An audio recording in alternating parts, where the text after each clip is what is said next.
All right, so we're going to talk about this special election that happened in Texas in the ninth state Senate district, which is a huge, huge performance for the Democrats. They haven't won it yet.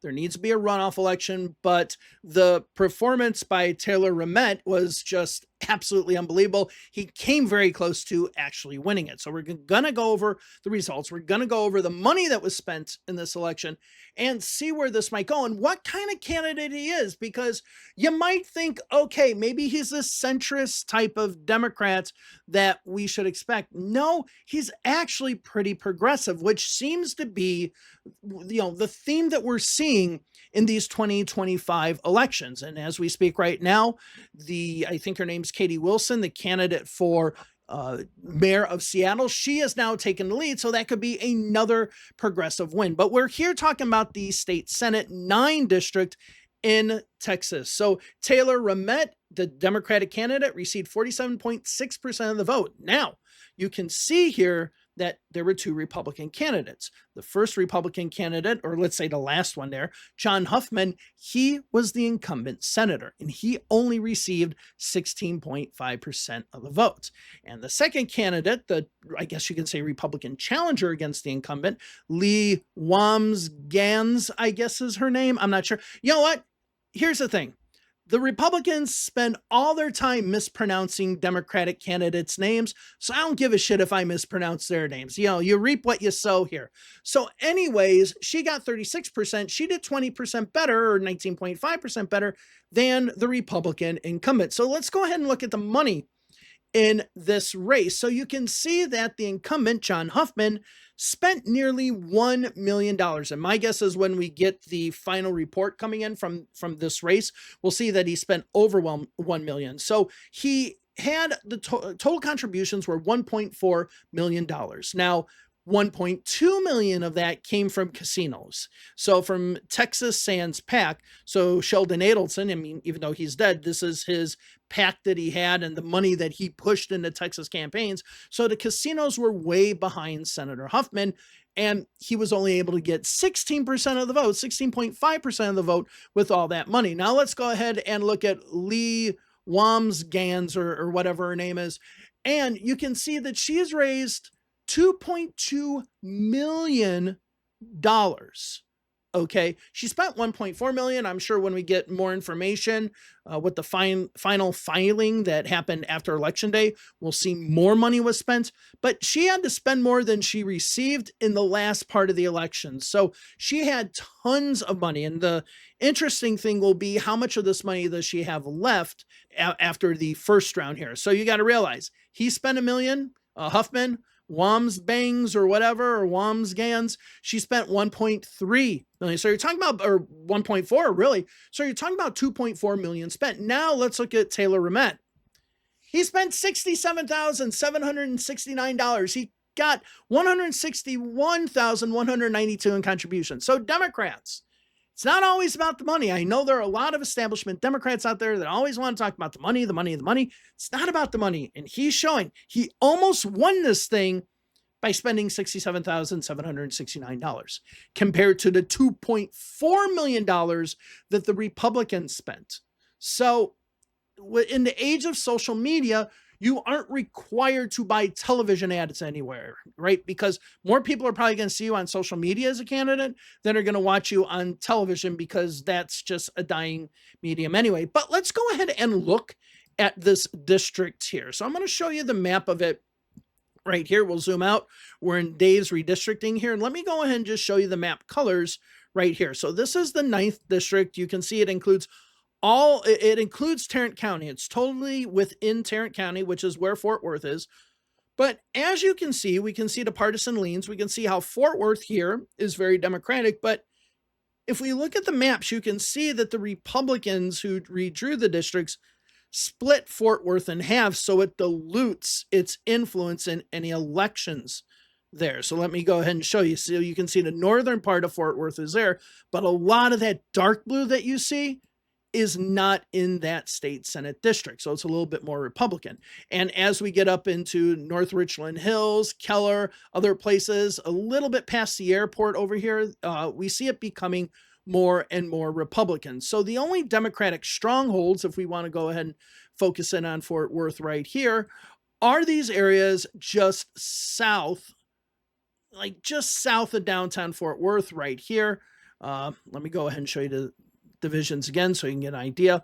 So a lot of these precincts that we have these Democratic precincts aren't even in the district at all. So it's a more Republican district. And if we want to look at the statistics for the district, according to this, looking at the partisan lane that Dave's redistricting does based on the average of a number of elections over the last few cycles, you can see that according to this, it's basically like what would the average Democrat versus the average Republican do? Same as what I do with my nowcast model. You can see it's 57.38% Republican to 40.19% Democratic. So this is a very, very pretty, not an extreme Republican district, but a pretty strong Republican district. Let's go ahead and look at the election night results because they give us a map here. So if you can see in this map, obviously most of Fort Worth went strongly for Rehmet, but even going into these northern and west or eastern areas, you see Rehmet doing quite well. You see Whams Gans or whatever her name is, getting in the, getting around Keller, doing quite well. But when we get into some of these other places like North Richland Hills, Haltom City, and other places, you do see that Rehmet has actually performed quite well. Now, granted, he did not get necessarily a majority of the vote, but he did perform well. 48.85%. 50.46%, 51.7%. So you're seeing Democrats getting majorities in a majority in the places where Republicans should be dominating. So like, let's look at some of the North Richland Hills precincts. So you see Rehmet with 50.19%, 47.8%, 45.1%, 59.38%. So that one is probably a little bit more, well, no, I mean, we're talking about all of these ones in Richland Hills and North Richland Hills are all pretty decently Republican precincts. But as you can see, they pretty much were split. If we go further out east here, let's go to our map.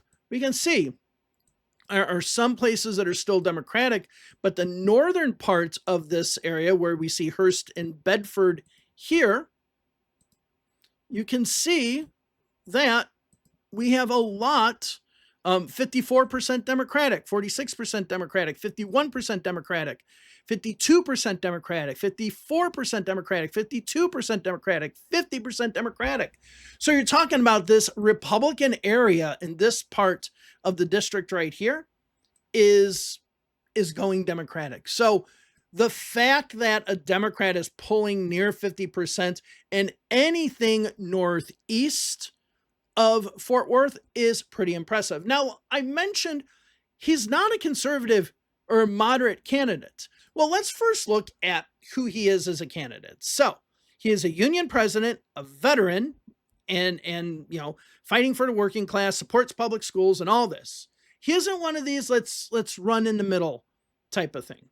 Okay, so he is a union leader. He is a veteran, something, really important. So let's go ahead and look at him on the issues. Workers' rights and union jobs. Okay, so he's strongly union, where Democrats are now kind of moving away from unions. But let's look at the thing. What is the one issue that has really galvanized this election for Democrats? Affordability. Truly affordable housing and tenants' rights.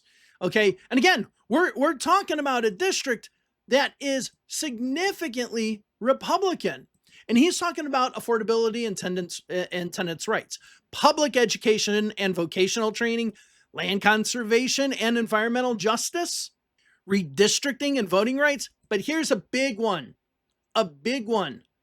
transportation that works for Texans. Texans deserve to get to work and get home without wasting hours stuck in traffic or going broke at toll booths or at the toll booth. Okay. Toll issues are huge in states like Florida, Texas, and other states as well. Here in Illinois, they're becoming a huge issue. He is actually addressing it. A lot of Democrats are not. And this goes further to the affordability issue. And then we got more about education here. We got property tax relief, though, even though Texas doesn't have a state income tax, the property taxes are pretty high, unlike Florida.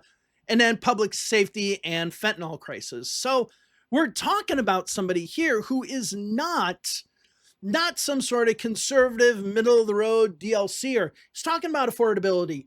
He's a union president. He's talking about the price of tolls and how people are stuck in traffic. He's talking about working class issues.